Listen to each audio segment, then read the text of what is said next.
Presença. Oferecimento Áureo. Mais que sonhar, realizar.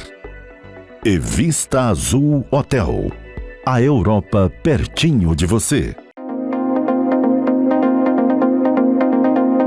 A presença hoje diz respeito a um setor que experimenta diretamente todo o dinamismo que vem ocorrendo no mundo com a inovação da tecnologia, o setor automobilístico. Qual é o carro que nós vamos dirigir com ou sem motorista, elétrico, a gás, a combustível fóssil? Nós vamos conversar com uma pessoa que atua nessa área diretamente, que é o presidente do Sindicato da Indústria de Reparação de Veículos aqui do Espírito Santo, Sindirepa, o empreendedor Diego Recepucci, com quem a gente passa a conversar agora. Diego, o seu setor, na verdade eu falei, o seu setor é todo mundo, o mundo todo está experimentando os impactos de uma inovação tecnológica que o de hoje, daqui a um ano, está velho. Mas no seu setor também isso tem rebatido de uma maneira muito direta, né? Vocês têm um desafio de atualização tecnológica sério lá, né? Na verdade, a gente entende isso como se fosse uma terceira onda, né? A terceira onda são agora a entrada dos elétricos, dos híbridos já, que são realidade. Os híbridos já estão no mercado, já tem uma comercialização maior. E a gente entende que o elétrico é uma questão de tempo também, dele estar batendo aí na casa das pessoas. Está banalizado. E chegar nas oficinas, né? Chegar nas oficinas que vão fazer a reparação desse carro. Então as oficinas têm que estar preparadas para isso. E você, como liderança setorial, você tem que estar comandando esse processo de evangelização para essa nova tecnologia, né? Há diferenças fundamentais? Muda o motor, muda tudo, né? Muda tudo. O carro perde muitos componentes, o carro passa a ter muito mais sensores e depende de uma tecnologia muito maior para reparar esses carros, né? Ou seja, você acaba tendo que ter muito ferramental e equipamentos para reparar aquele carro, para que ele possa funcionar da forma adequada. Tem todos os cuidados, porque assim, você está consertando um carro, tem uma eletricidade fortíssima, né? Então você tem que ter cuidado de desmagnetizar o carro, né? Porque aquele carro vira uma arma, né? Ele é como se fosse consertar um poste, vamos falar assim. Você tem que ter muito cuidado. Então o mecânico ele tem que estar preparado para aquilo. Se ele não estiver preparado, ele não deve mexer nesse carro, não deve consertar esse carro de modo algum, porque é um risco para a vida dele. Então, vocês têm, então, o trabalho de vocês é qualificar a mão de obra para isso? A gente inicia alguns processos, né? Principalmente a gente usa muita estrutura do Senai, mesmo hoje ainda não sendo a realidade da reparação capixaba, ou no Brasil inteiro ainda não tem uma grande demanda para isso, mas a gente começa a fazer algumas ações pontuais para isso. São palestras, são workshops, né? E alguns eventos que a gente vai falar de uma forma geral dessa cadeia e o que ela muda na vida do reparador, né? Como que o reparador pode estar preparado para isso, o que ele precisa fazer.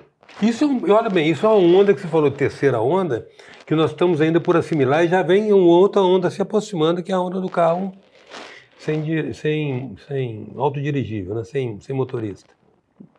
Ainda está um pouco ficcional. Acaba sendo uma evolução, né? Vai chegar os elétricos, vão chegar os sem motoristas. A gente fala assim, será que o Brasil tem estrutura, está preparado? Está preparado para o elétrico? Será que está preparado para o híbrido? Para depois avançar, né? Eu acho que depois do sem motorista vai chegar o carro que anda em cima do colchão de ar. Não, sério mesmo. Sem atrito. A única coisa que eu espero é que precise da gente para reparar esses carros todos, né? Isso que é importante, né? Espero que a gente seja útil, né?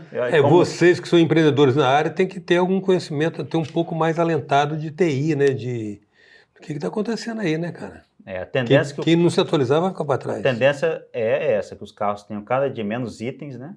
Uhum. Tenham mais sensores, mais atuadores e... Sejam praticamente painéis com rodas, né? E é uma tendência que a gente pensa, assim, que o mercado, de uma forma ou de outra, ele vai ter que se adequar. E talvez até diminuir a quantidade de empresas, né? Uhum. Mas as empresas que ficarem, elas vão ter que ser altamente qualificadas e dispor de um maquinário de ferramental muito grande para isso. E pessoas qualificadas. Diego, o carro ainda tem a centralidade na questão da mobilidade urbana e a gente sabe que não cabe tanto carro na metrópole. A gente sabe que não cabe. Né? Nós temos uma frota que não sei se ela cresce ainda 10% ao ano, enquanto a estrutura viária não cresce 1% ao ano. Vai haverá um momento que vai haver um um descompasso aí. Mas até lá vocês têm muito trabalho. E nós estamos falando hoje de quantas empresas de reparação no Espírito Santo? Hoje são 2.291 empresas, né? Em média 18 mil trabalhadores. E a gente vem crescendo com esses números, né? Existe aí no mercado a utilização de meios também automotivos, que fazem alguns serviços pontuais, tanto para oficinas, quanto serviços particulares, né? Pequenos serviços de mecânica, pequenos serviços de limpeza, de polimento, de repente um lava-jato, né, que se enquadra nisso e acabam estando dentro de uma cadeia. 18 mil postos de trabalho formais. Isso. Tá, então na prática, considerando os MEIs, aí você está aí passando de 20 mil, de 22 mil pessoas mobilizadas na atividade. Isso. A gente tem, né, o problema da informalidade, né? Continua, né? São as empresas sem CNPJ, são as pessoas que não têm nenhum registro, né? Então a gente pensa aí que esse número quase duplica se for somar essas pessoas, né? Aquela oficina menor, que fica numa garagem, ou que atende porta fechada, que não tem a documentação necessária, mas ela é uma realidade do setor, né? Há muito tempo ela vem sendo e isso não mudou muito pouco. Então tem uma questão social subjacente a isso, né? Aquilo ali representa, cada um daqueles caras estão gerando seu próprio emprego, né? Então uma questão social que não pode ser descartada aí, né? Vocês estão... É um desafio grande que se apresenta para vocês, né?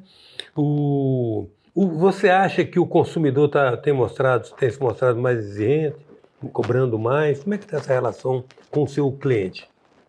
Hoje a gente vê assim, que o cliente, ele mesmo com novos modais aí de Uber, de aplicativos, enfim, todos esses, ainda uma dependência muito grande do carro, né? Eles ainda precisam do carro para trabalhar, para fazer suas atividades domésticas, né? E ele vem crescendo muito a ideia de que, assim, o serviço tem que ser feito de uma vez só, de forma correta, né? Até porque hoje as empresas são avaliadas, né? Existem avaliações dessas empresas, né? Via rede social, então... aquela empresa que costuma não fazer um serviço de qualidade, tem um problema, ela acaba não sendo mais recomendada. É um problema seríssimo. A rede social hoje é a defesa do consumidor, né? Durante muito tempo discutiu se o setor de reparação era uma indústria, deveria ser subordinado à Federação das Indústrias e Federação do Comércio. Porque a função prevalecente de vocês era de vender peças e prestar o serviço da reparação. Como é que está essa composição na formação do serviço de vocês hoje? Hoje, de uma forma global, peças ainda representam 60% do faturamento das oficinas e serviços 40%. Então ainda continua, mesmo com todas as mudanças, por exemplo, as oficinas que atendem companhias de seguros, elas muitas vezes fornecem essas peças. E o próprio consumidor, muitas vezes, ele leva a peça, ele compra no distribuidor e usa a oficina somente para instalar aquela peça e paga mão de obra. Mas mesmo assim, hoje, peças ainda é o principal faturamento da oficina, está nas peças, cerca de 60%. Mas o reparador lida bem com essa situação quando o cliente compra a peça e leva até ele? Eu já vi anúncios em São Paulo que as oficinas restringiam. Existem oficinas que aceitam, ou existem oficinas que não aceitam, né?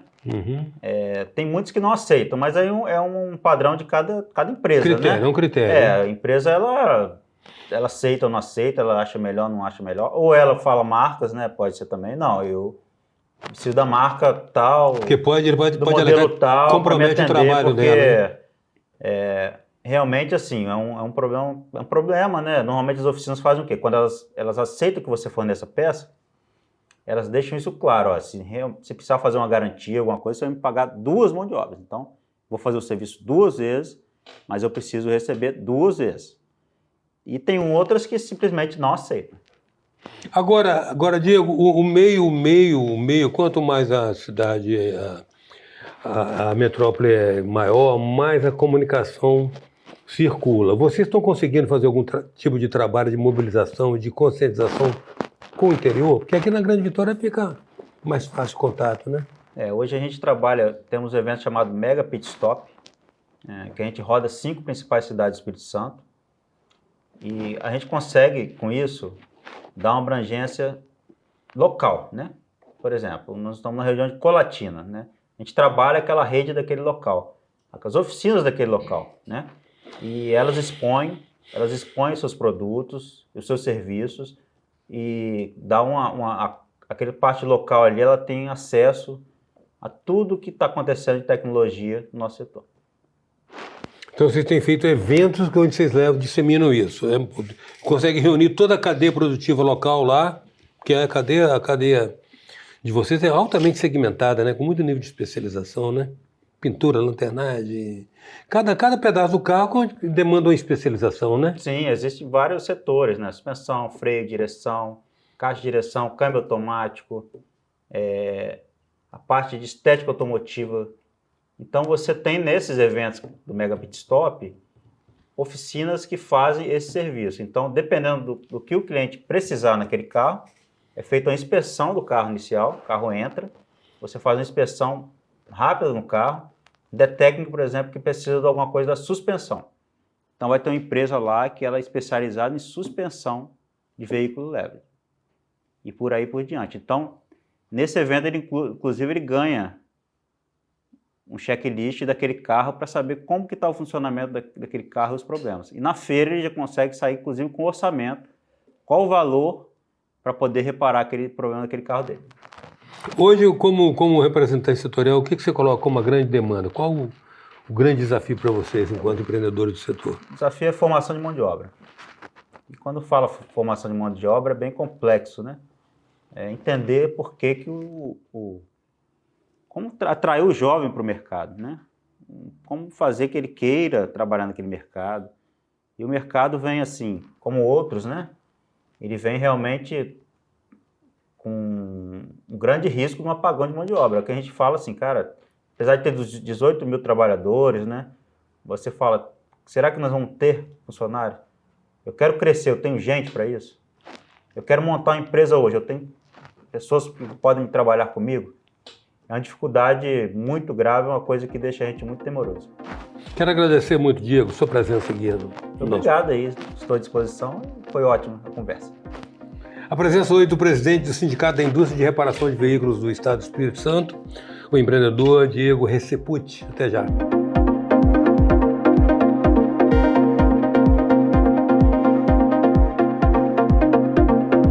Presença. Oferecimento Áureo.